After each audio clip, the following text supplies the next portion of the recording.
বান্দরবনের তমব্রুতে মিয়ানমার সীমান্তের ওপর থেকে ভেসে আসা গোলাগুলির শব্দ আপাতত থেমেছে, তবে আতঙ্ক রয়েছে সীমান্ত জুড়ে। এ নিয়ে ৩৪ বিজিবির কমান্ডার জানিয়েছেন তাদের কাছে তথ্য আছে এই গোলাগুলি মিয়ানমারের সামরিক জান্তার সঙ্গে তাদের বিদ্রোহী সংগঠনগুলোর। আব্দুর রশিদকে সঙ্গে নিয়ে কামরুল ইসলাম মিন্টুর প্রতিবেদন, ছবি তুলেছেন হেলাল উদ্দিন।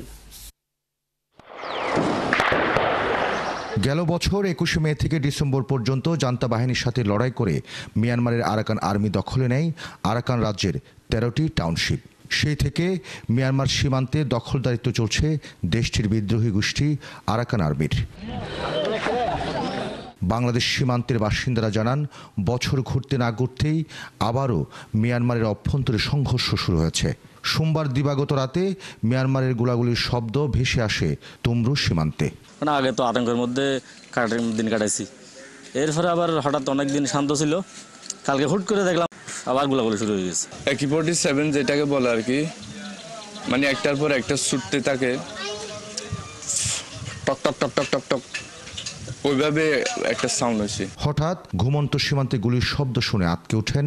ঘর থেকে বের হয়ে নিরাপদ আশ্রয় খোঁজেন বহু মানুষ। শব্দ আর তখন বাচ্চা কাচ্চা সবাই আতঙ্কে হয়ে গেছি, কোন দিকে যাবে এই অবস্থা। মাথা ফেললি তখন ডুসডা শুরু হয়। মনে করছি আরো বাড়ির পাশে ফার আছে, ফারও তো নেই, গুলি চলে, পুরাই গুলি মারছে। ঠিক আছে না, আতঙ্ক মাঝে মানুষ বেগুনটা অর করতে হতো, বাইরে গিয়ে দূর বেশি গুলি মারছে। শূন্য রেখা থেকে ৩৫০ গজ মিয়ানমারের ভেতরে চলা সংঘর্ষের স্থায়িত্ব ছিল মাত্র বেশ কয়েক মিনিট।